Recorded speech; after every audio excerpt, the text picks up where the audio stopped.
네, 안녕하세요. 유순복입니다. 반갑습니다. 들어가기 전에 잠깐 안내 말씀 드리겠습니다. 아시는 분은 아시겠지만 저는 화면에 나가는 PPT 작업에 무척 공을 들여요. 왜냐하면요, 제가 녹화를 하고서 들어보면 제가 한 말을 제가 못 알아듣겠더라고요.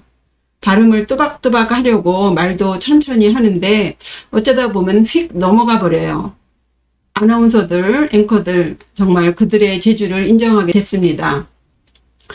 또 아울러서 제가 전달하고자 하는 내용을 말로 다 전할 수 없기 때문에 부족한 부분은 화면으로 보이고 있습니다. 예, 가능한 한 내용과 더불어서 관련된 좋은 그림과 글씨들을 소개해드리고 있으니 놓치지 마시고 감상해 주세요. 예, 그럼 시작하겠습니다. 오늘 시의 주인공은 남성분들에게 좀 익숙한 분이에요. 26세의 젊은 나이에 지금의 국방부 장관격인 병조 판서를 지냈던 조선의 쾌남아 남이장군입니다. 안타깝게도 직위에 오른 지 불과 한 달 만에 영모죄에 몰려서 참사를 당하지만 대장부 사나이로 태어나서 정말 원 없이 하고 싶은 거 다 하고 가지 않았나 싶습니다. 그럼 먼저 그의 호쾌한 시 읽어보죠. 제목은 북방을 정벌하는 노래 해서 북정가입니다. 백두산석 마도진 두만강수 음마무. 백두산 돌은 칼을 갈아 다 쓰고 두만강 물은 말에 먹여 없애리. 남아 20 미평구 후세 수칭 대장부. 사나이 나이 20이 되도록 나라를 평정하지 못하면 후대에 누가 대장부라 부르리오. 어떠신가요? 시원시원하죠? 예, 앞으로는 이런 대장부의 기계를 보기 어렵지 않을까요? 꽃미남을 선호하는 시대가 되었으니 말입니다. 제가 많은 시를 접해보지 않아서인지 28자의 이 짧은 글자를 가지고 이렇게 쉽고 간단 명료하게 그러면서도 정말 임팩트하게 자신의 심정을 옮긴 시는 드문 것 같아요. 젊은 무장의 호쾌함이 그대로 전달됩니다. 너무나 문장이 강렬해서 혹 이와 비슷한 구절을 어디서 보고 카피한 것은 아닐까 그런 생각도 했습니다. 한자에는 전고라는 것이 있어서요. 고대의 역사적 사실이나 유래가 있는 어휘를 시나 산문을 쓸 때 종종 인용하거든요. 그러다 보니 어떤 사람은 거의 시 전체를 다 전고를 인용해서 쓴 시도 있어요. 그러나 이 시는 성격상 그런 시도 아니죠. 그냥 자신의 심정을 솔직 담백하게 그대로 옮긴 것 같습니다. 정말이지 너무나 아무 거리낌 없이 자신의 의지를 혹은 자신의 야망을 그대로 드러내고 있기 때문에 한편으로는 이거 좀 위험하지 않나? 이건 너무 순진한 거 아니야? 이런 생각도 들었어요. 네, 어쩌겠습니까? 젊은 혈기에 거칠 것이 없으니 말이에요. 이렇게 순수하고 대담한 인물을 즐기려면 그 사회가, 그 국가가 그만큼 커야 할 것도 같고요. 또 어떤 면에서는 당사자도 눈치가 좀 있어야 할 것도 같습니다. 네, 어떻게 생각하실지요? 시를 통해서 알아보시겠습니다. 먼저 이 시의 작가인 남이장군이 어떤 사람인지 간단하게 훑어보겠습니다. 이 남이장군으로 말하면요. 성이 의령남씨고요. 이름이 이자예요. 기쁠 이자예요. 이름자로 보면 좀 긍정적이고 낙천적인 사람이 아닐까 짐작해 봅니다. 태어난 곳은 서울의 해화동 근처인 연곤동이라고 그래요. 그의 아버지가 그의 나이 13세에 돌아가셔서 가세가 좀 기울긴 했겠지만 그의 할머니가 세종의 누이니까 외척이긴 해도 왕족입니다. 그러니까 세양대군 세조와는 숙질간으로 뇌족합벌이죠. 개해생 돼지띠고요. 성격이 강직하고 직설적이며 굽힐 줄 몰랐답니다. 또 술을 좋아했다는데 여기에 무인의 기질까지 갖추었으니 어떤 인물인지 대략 그려지실까요? 그리고 또 기록에 의하면 그는 어려서부터 귀신을 보곤 했답니다. 해서 전설 같은 이야기들이 전해지는데요. 그의 별난 그 능력으로 장가까지 가게 돼요. 그의 장인은 바로 한명희와 함께 세조를 도와서 기후정난을 성공시킨 공신 중에 한 사람인 권남입니다. 남이는 건나무의 넷째 딸에게 붙은 귀신을 떼어줌으로써 그녀의 목숨을 구해준 그런 인연으로 막강한 검문세가의 사위가 되죠. 또 하나 보탤 게 있는데요. 그는 나이 16세에 무가에 급제하게 됩니다. 혹자는 그를 문무를 겸전한 천재라고도 하는데 태생이 용감한 기질이 있어서인지 문과보다는 무과를 선택한 것 같아요. 이 시를 봐도 그는 무과적인 성향이 다분하죠. 당시 합격자 평균 나이가 30세 미만이라는데 16세에 붙었으니 대단한 영재라고 하겠습니다. 예를 들면 그의 장인인 건남도 35세에 과거에 급제합니다. 어쨌든 그는 일찍 아버지를 여의고 홀로 된 어머니와 좀 주눅이 들어 살았는데 이제는 검문세가 집안에 예쁜 아내도 없고 과거도 붙었으니 이제 날기만 하면 될 것 같아요.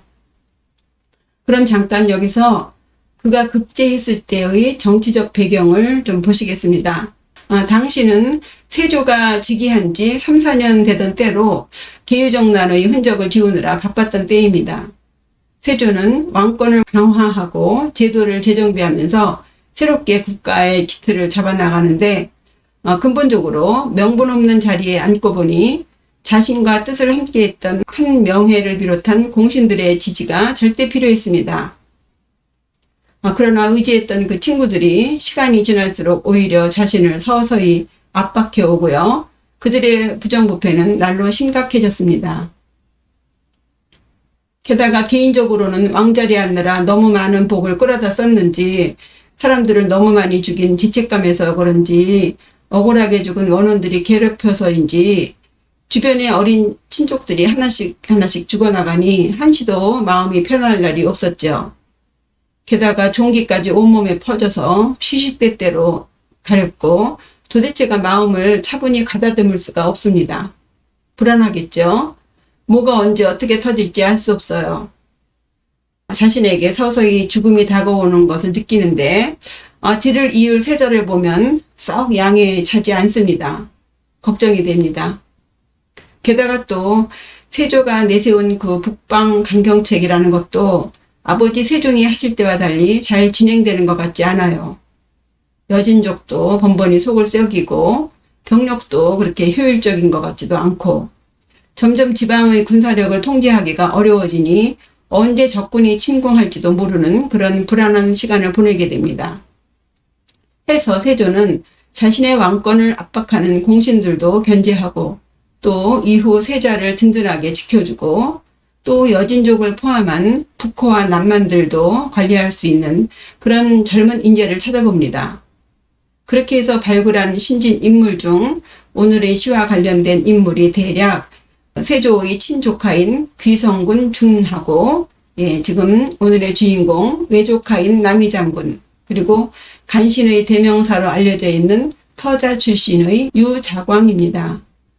원래 종치는 정치에 참여시키지 않는 것이 국법이었고 서자 또한 신분법에 걸리지만 그럼에도 불구하고 세조는 이들의 정치 참여를 강력하게 적극적으로 강행합니다. 그럼 다시 시로 돌아와서요. 이 시의 형식은 칠원절구죠. 한 구에 7자씩 4개의 구로 구동되어 있습니다.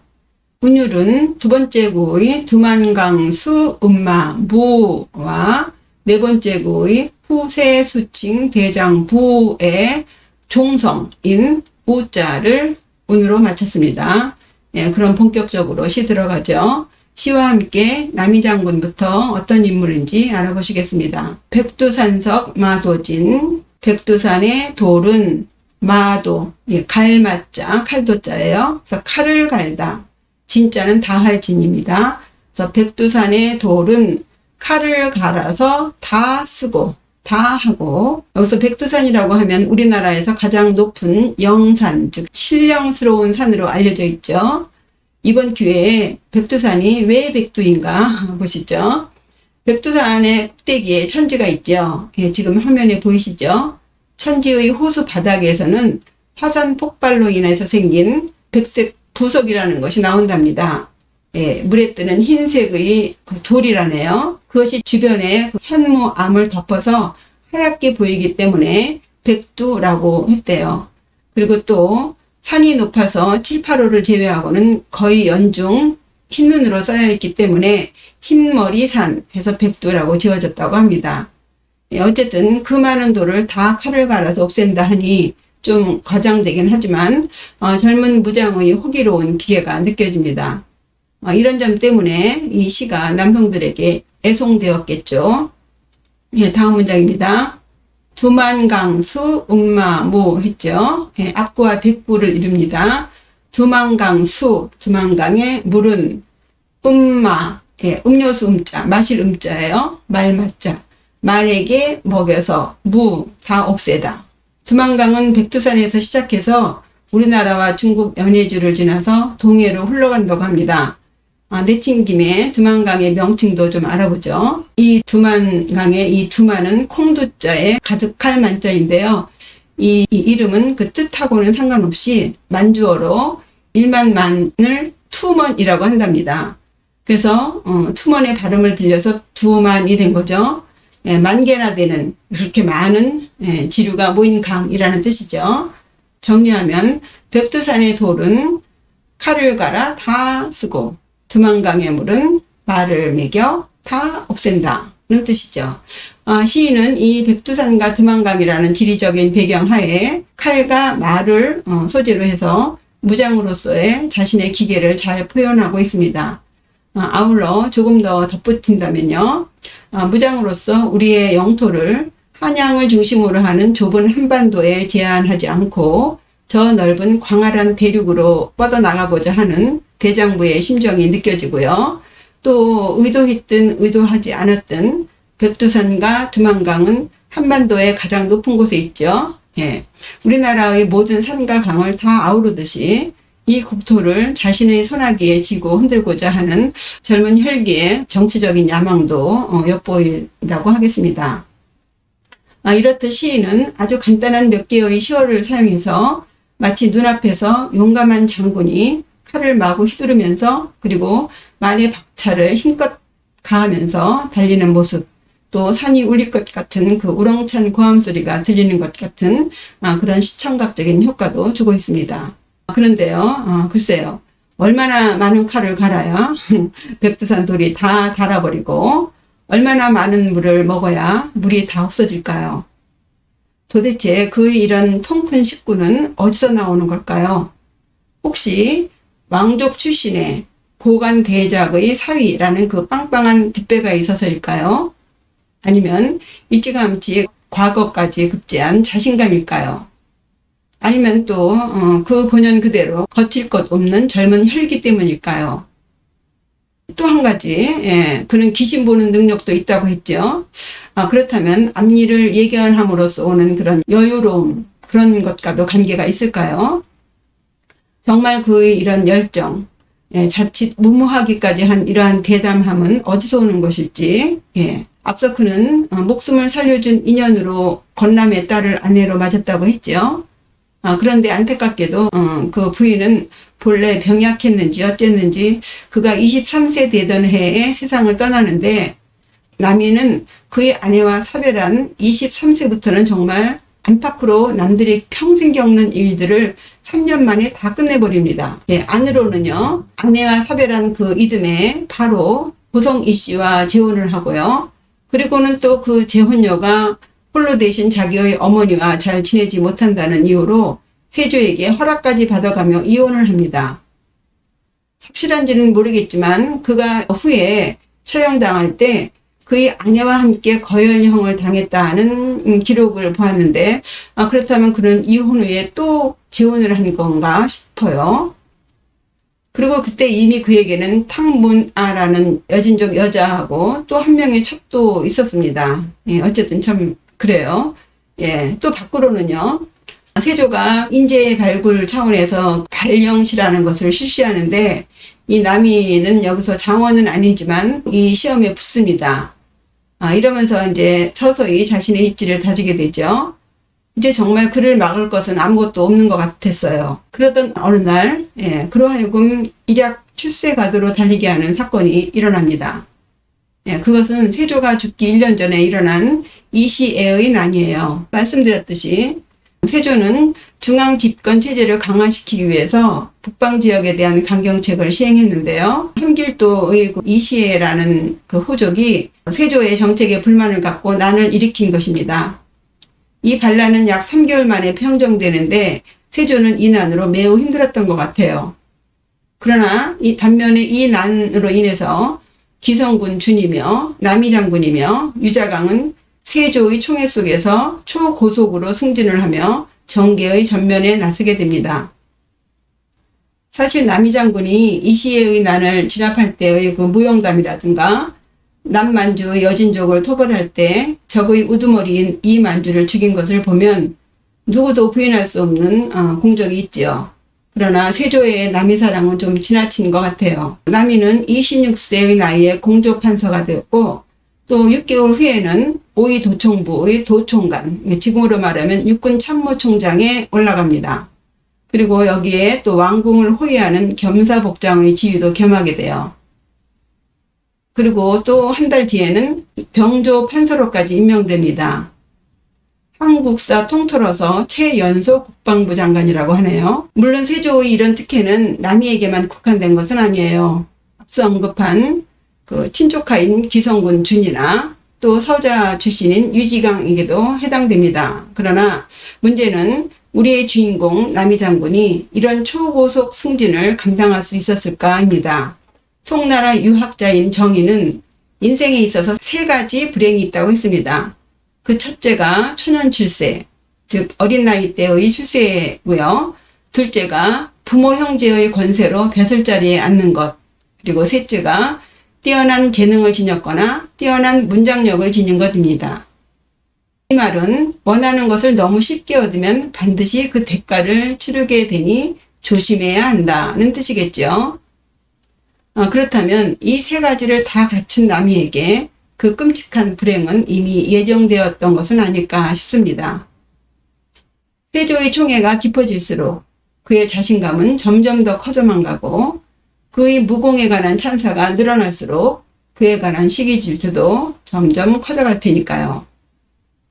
해서 세조는 한때 남이가 만주 남쪽에 있는 여진족을 정벌하고 돌아왔을 때 그에게 은근히 충고를 합니다.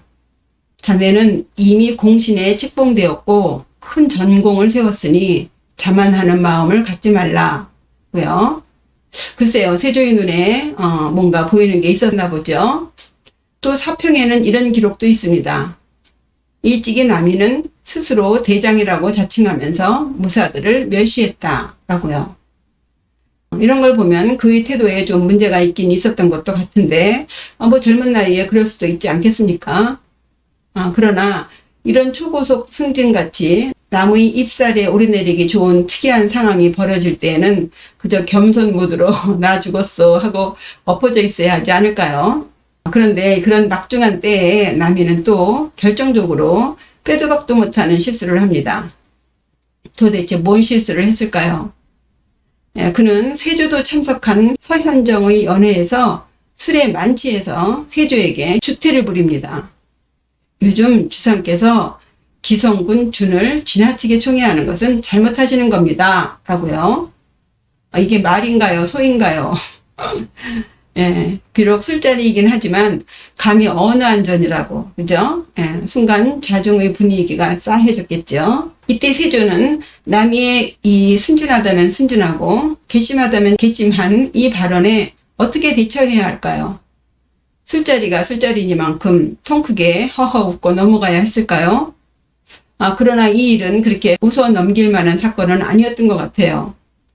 세조는 일단 사건을 수습하는 차원에서 남이를 하옥시키라 명합니다만 며칠 전 중국 사신 강옥이 남이의 활 쏘는 장면을 보고 이런 좋은 장수는 세상에서 얻기 어렵습니다 하고 극찬한 일이 생각납니다. 해서 침 한번 꿀꺽 삼키고 다음날 바로 풀어줍니다.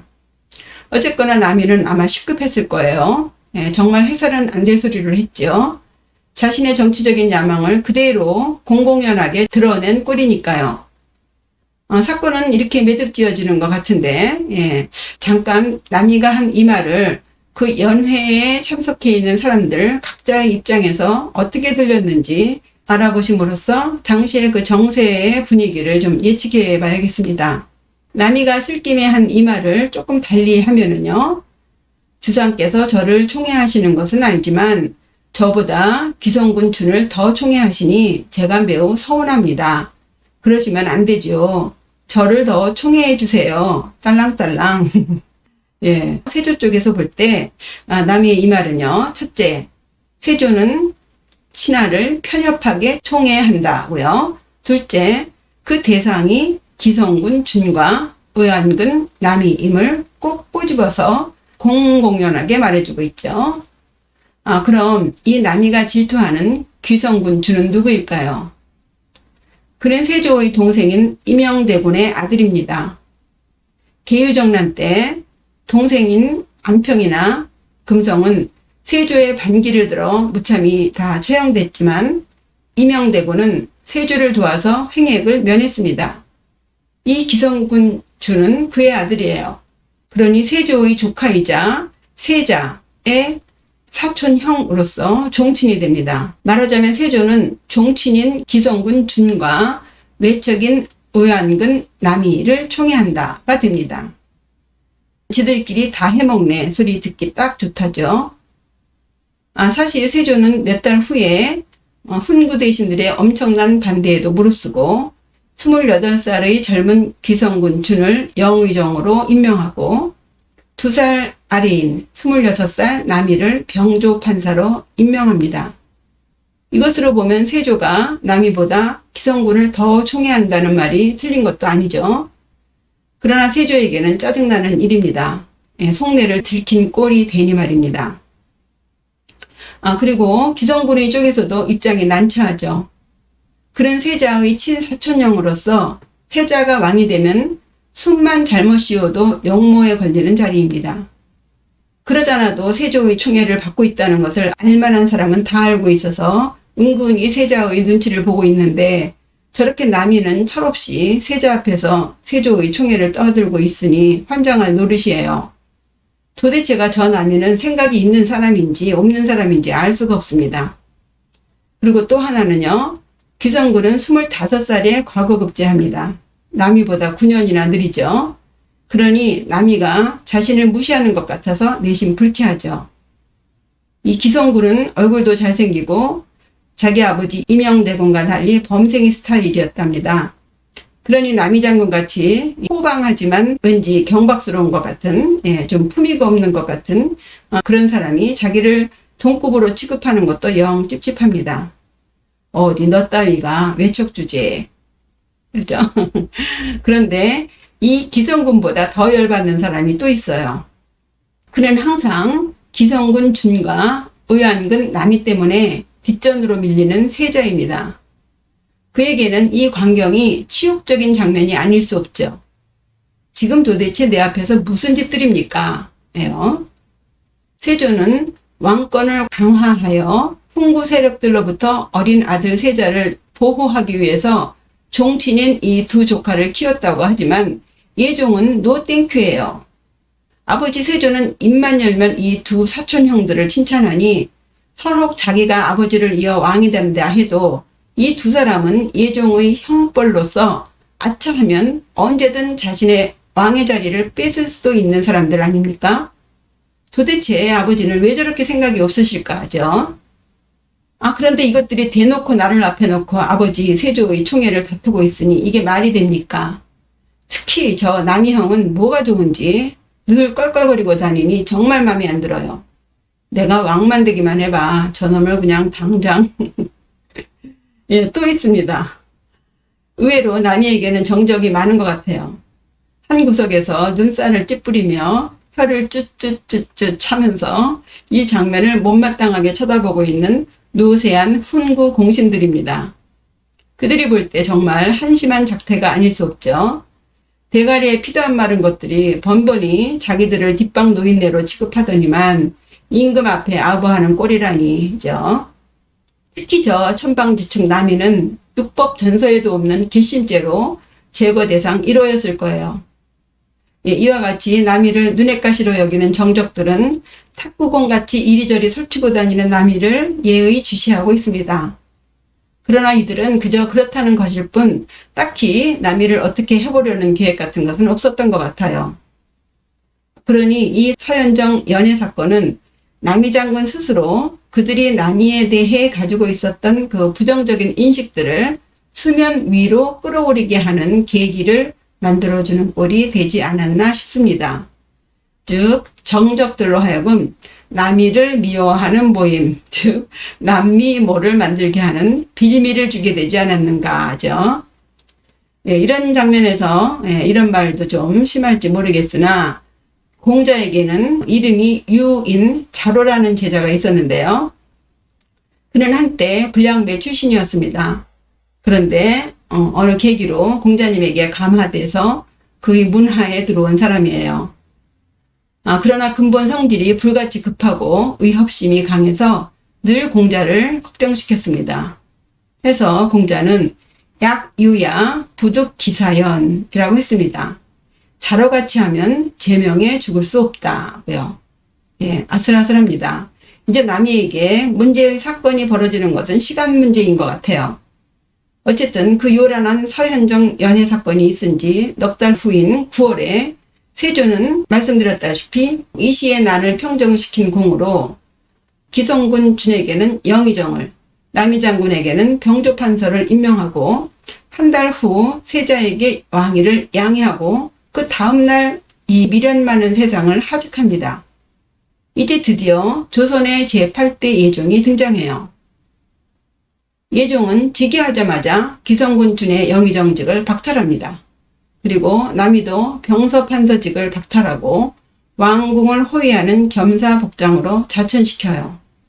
그러면서 그의 아버지 남윤의 의산군을 봉합니다. 이제 정말 조심해야겠죠. 이제 한 번 더 말썽 일으키면 알짤없습니다. 그러던 어느 날이었어요. 남이가 마침 겸사복장으로 궐에서 숙직을 하고 있다가 문득 하늘에 혜성이 나타난 것을 보게 됩니다. 그 장면을 보고 남이는 혜성은 옛것이 없어지고 새것이 펼쳐지는 형상이다 라며 사람들과 함께 구구절절히 떠들어댔어요. 앞서 말씀드렸듯이 그런 남달리 보는 눈이 있다고 했지요. 이 말도 남이가 서현정 연회에서 한 말처럼 틀린 말도 아닌 것이 예종은 즉위한 지 1년 3개월 만에 20세의 나이로 졸지에 죽게 되니 말입니다. 그러나 할 소리가 있고 못할 소리가 있지요. 옛것이 없어지고 새것이 펼쳐진다니요. 이제 예종이 막 왕위에 오른 지 한 달도 안 되었는데 또다시 새것이 펼쳐진다? 이 말이 서로 남이가 무슨 의도를 가지고 한 말이 아니라 할지라도 당시의 남이의 처지가 병조판서에서 겸사복장으로 좌천된 상황인데 그런 처지에서 그런 말을 한다면 누군들 남이는 예종의 임용에 불만을 가지고 역심을 품고 있다고 생각하지 않을 수 있을까요? 더욱이 이 말을 예종이 들으면 어떻겠습니까? 그러지 않아도 친형인 의경세자도 젊은 나이에 죽었고 첫 번째 부인도 첫 원자를 출산하고 죽고 얼마 후에는 그 원자마저 잃은 그런 예종이 흉성으로 알려져 있는 그 혜성이 어쩌고 저쩌고 하는 말을 듣고 가만히 있겠습니까? 남이 장군은 도대체가 눈치가 없는 것 같아요. 신중의 말을 참지 못합니다. 물론 우리 대부분이 다 그렇지요. 그러나 그는 지금 그럴 처지가 아니잖아요. 자기를 무한정 총애하던 세조도 죽고 이제 아버지 세조가 임명한 병조판서직도 보란듯이 날려버린 예종 아닙니까? 참 안타깝습니다. 그런데 한편에서 또 이 상황을 은근히 즐기고 있는 사람이 있죠. 제주는 누구 못지않게 가지고 태어났으나 서자 출신이기 때문에 번번이 그들 종친들에게 자리를 양보해야만 했던 유자강. 그는 잽싸게 이 이야기를 예종에게 고자질합니다. 이것을 고변이라고 해요. 변혁을 모해하는 사건이 있다고 고발하는 거죠.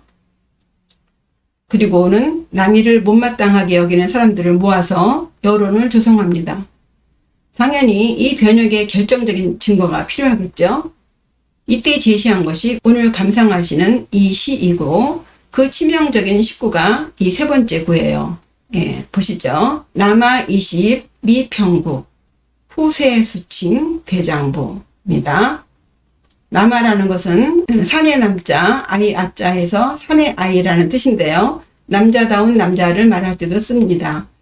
그런데 바로 뒤에 이 20이라는 숫자가 나오고 또 이어서 아직 뭐뭐하지 않는다라는 미자가 있죠. 그래서 남자다운 남자라기보다는 아직 20이 되지 않은 산의 아이라는 해석이 좀 무난하지 않을까 싶은데요. 예, 그러니까 산의 아이가 20이 되도록 아직까지도 나라를 평정하지 못했다면, 혹자는 이 시를 남이가 이 시에의 나를 평정했던 26세에 지었다고도 하는데요. 저는 이 시에 그 묻어나는 깃기로 봐서 아직은 세상 물정 모르는 청소년 정도, 그러니까 16세에 무가에 급제해서 의욕이 하늘을 뚫고 기운이 펄펄 날 때가 아닐까 싶어요. 여러분들은 어떻게 생각하실지요? 그리고 여기서 혹자는 미평국이 미평적이었다고 합니다. 그러니까 나라 국자가 아니라 도적 적자로 되어 있다는 거죠. 저도 이 의견에 동의하는 것이, 남이는 무가에 급제해 있으니 이제 사건 사고가 나는 어느 곳이든 달려가겠죠.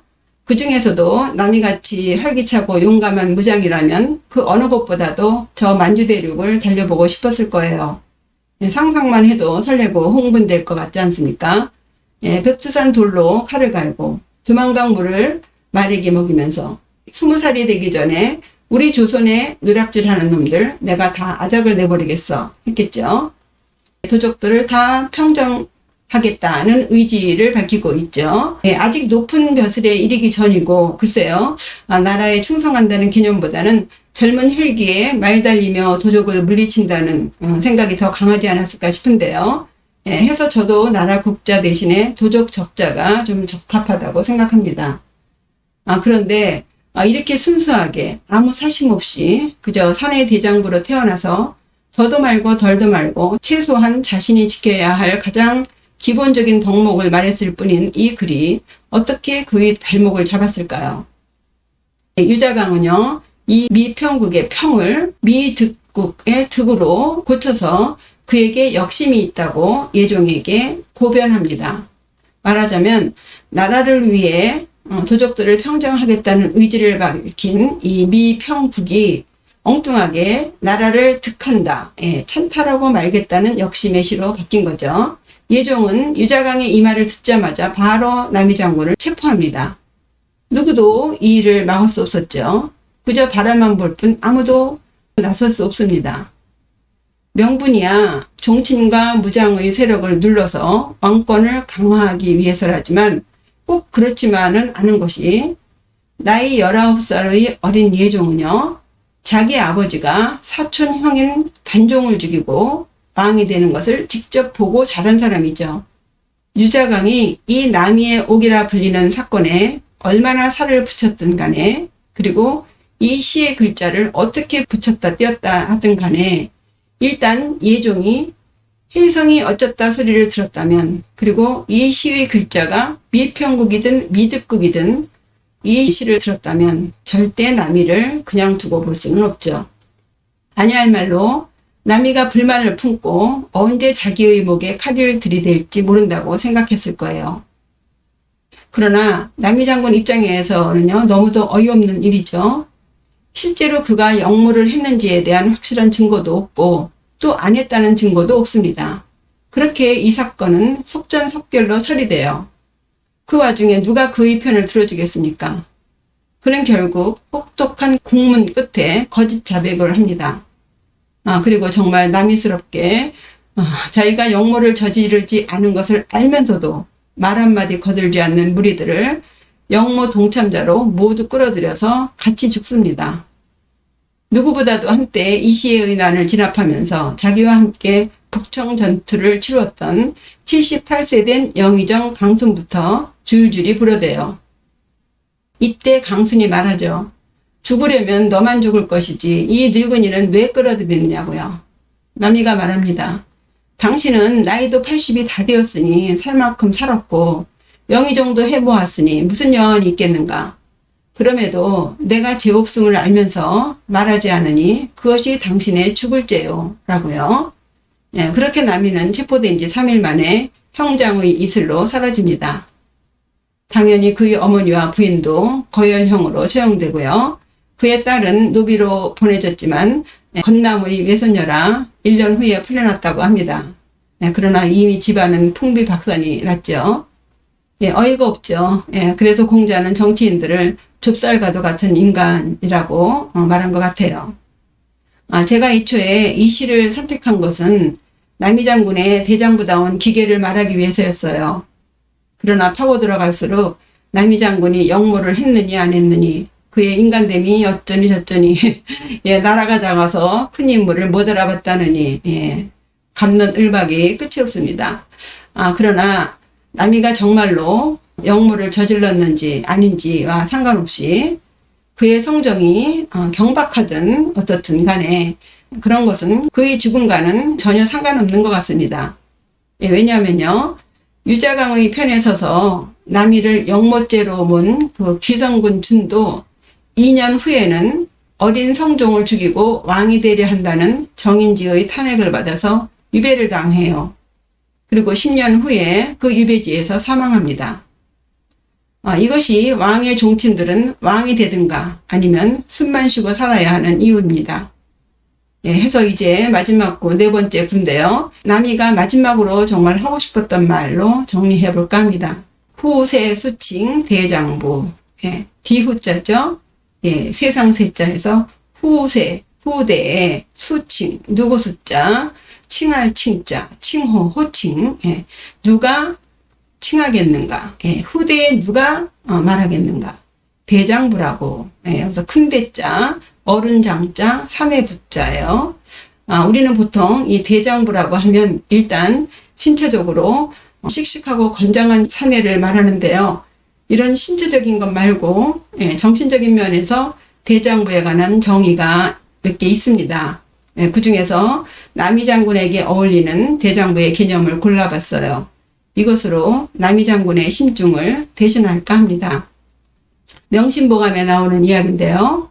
경영록은 대장부 견선명고. 대장부는 견선, 선을 보는 것이 분명하다. 고로 명예와 절개, 절의를 태산보다 중하게 여기고 용심정고, 마음 쓰는 것이 아주 정밀하기 때문에 사생, 죽고 사는 것을 기러기 털보다 가볍게 여긴다. 이 말을 쉽게 풀어보면요. 대장부는 무엇이 옳은지를 분명하게 알기 때문에 그 아는 것을 기준으로 해서 명예와 절의를 중요하게 지키고 또 마음 쓰는 것이 아주 지극히 정성스럽기 때문에 한 번 마음을 주면 목숨 같은 거 아깝게 여기지 않는다는 말입니다. 아마도 남이는 이런 마음가짐으로 이 시를 쓰지 않았을까요? 그는 자신이 배운 대로 명예와 절개를 지키며 온 정성을 다해 몸과 마음을 바쳐 나라에 충성하겠다는 충성맹서의 시를 썼을 뿐이라고 생각이 듭니다. 하나의 대장부로 태어나서 내가 20되기 전에 이 나라의 도적들을 다 평정시키고야 말겠다라고 하는 그런 의지를 밝힌 시인데 그것이 영뚱하게 그의 발목을 잡았죠. 해서 후대에 이러한 남이장군의 억울함을 위로하는 사당도 생기고 또 그에 대한 재해석도 진행되고 있는 것 같아요. 그럼 오직 무장으로서 자신의 역할에 충성하고자 했던 순수한 남이장군의 심정이 되어서 시 읽고 끝내겠습니다. 백두산석 마도진 두만강수 음마모. 백두산의 돌은 칼을 갈아 다 쓰고 두만강의 물은 말에 먹여 옵세리. 남아 20 미평국 후세 수칭 대장부. 사나이 나이 20이 되도록 나라를 평정하지 못하면 후대에 누가 대장부라 하리오. 그럼 이상으로 남이장군의 북정가 마치겠습니다. 시청해 주셔서 감사합니다. 구독과 좋아요, 알림 설정, 댓글 잊지 마세요. 감사합니다. 안녕히 계세요.